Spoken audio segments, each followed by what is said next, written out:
नमस्कार मित्रमैत्रिणींनो, माझ्या यूट्यूब चॅनलमध्ये तुमचं स्वागत आहे. मंडळी, 23 मार्चला आहे श्रीपंचमी अर्थात लक्ष्मी पंचमी. माता लक्ष्मीची कृपा प्राप्त करून घेण्यासाठी हा अतिशय उत्तम दिवस मानला जातो. पण या दिवशी नक्की काय करावं? कशाप्रकारे माता लक्ष्मीची उपासना करावी? कोणत्या मंत्रांचा जप करावा? किंवा पूजा माता लक्ष्मीची करायची असेल तर ती कशी करावी? त्याचबरोबर अगदी खूप काही करायला नाही जमलं तर असं कोणतं स्तोत्र आहे माता लक्ष्मीचं जे श्रीपंचमीच्या दिवशी म्हटल्यानं माता लक्ष्मीच्या कृपेचा अनुभव येतो? या सगळ्या प्रश्नांची उत्तरं तुम्हाला आजच्या व्हिडिओत मिळणार आहे. तेव्हा व्हिडिओ शेवटपर्यंत नक्की बघा.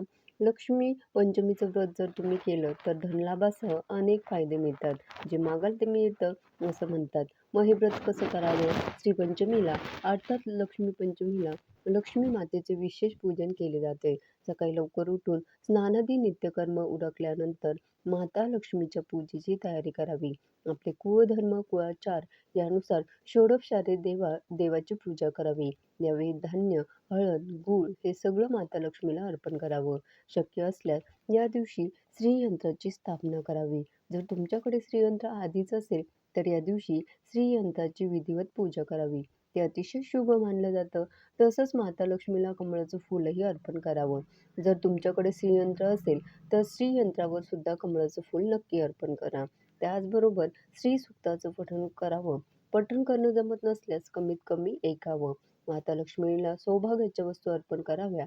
लाल रंगाचे वस्त्र अर्पण करावे. पूजा झाल्यावर खिरीचा नैवेद्य दाखवावा.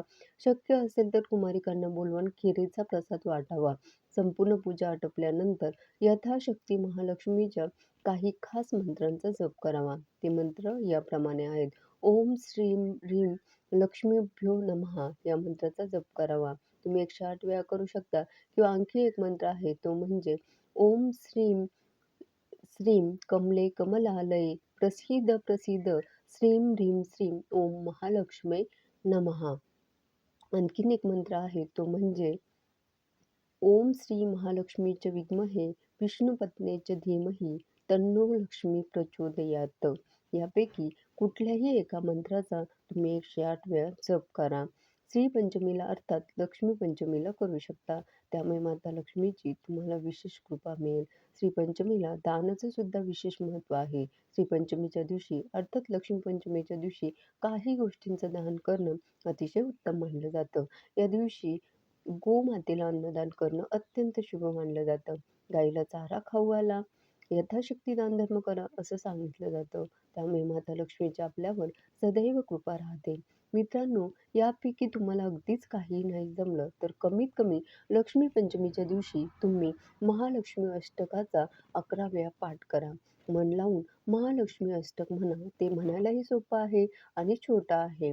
माता लक्ष्मीची पूजा करून लक्ष्मी अष्टक म्हटलात तरी सुद्धा महालक्ष्मी अष्टकाचा परिणाम तुम्हाला लवकरच दिसेल आणि माता लक्ष्मीची तुमच्यावर कृपा होईल.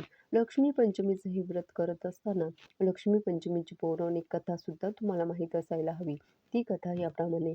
एकदा माता लक्ष्मी सर्व देवतांवर रागावून क्षीरसागरात गेली. माता लक्ष्मीच्या जाण्याने सर्व देवता श्रीविहीन झाल्या अर्थात लक्ष्मीविहीन झाल्या. सृष्टीमध्ये हाहाकार माजला.